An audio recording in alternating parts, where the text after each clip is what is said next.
School के पहिला पसंद गे, सोनमा छोड़ी के जैनी आई लौला गन गे। कैसे भरत हमरा दिल के जखम गे, कैसे भरत हमरा दिल के जखम गे। अखिया स्कूल के पहिला पसंद गे, सोनमा छोड़ी के जैनी आई लौला गन गे। कैसे भरत हमरा दिल के जखम गे, कैसे भरत हमरा दिल के जखम गे।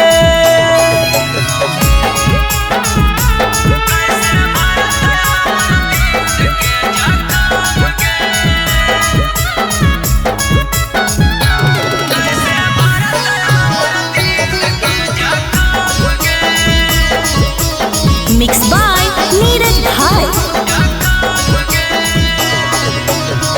सखी सहेली तोरा हरा दिल गई त हम नहीं देख पैबा मांग जब भरई त।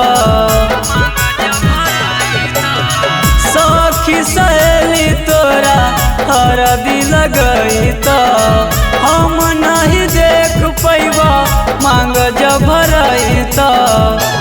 प्यार दोसरा पर लूटही जेबो छछन गे, प्यार दोसरा पर लूटही जेबो छछन गे। कैसे भरत हमरा दिल के जखम गे, कैसे भरत हमरा दिल के जखम गे।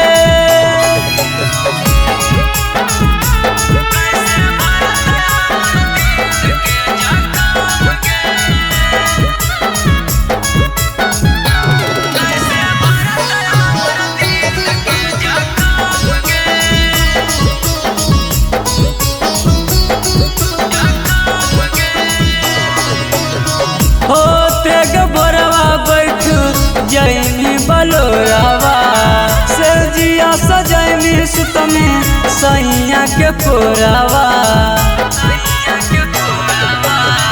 होते गबरवा बैठ जैनी बलोरावा, से जिया सजैनी सुतमे सैया के पोरावा। पानी प्रिंस के तू ही धड़कन गे, पानी दीपू के तू ही धड़कन गे। कैसे भरत हमरा दिल के जखम गे, कैसे भरत हमरा दिल के जखम गे। Kanchan recording studio Shrirampur.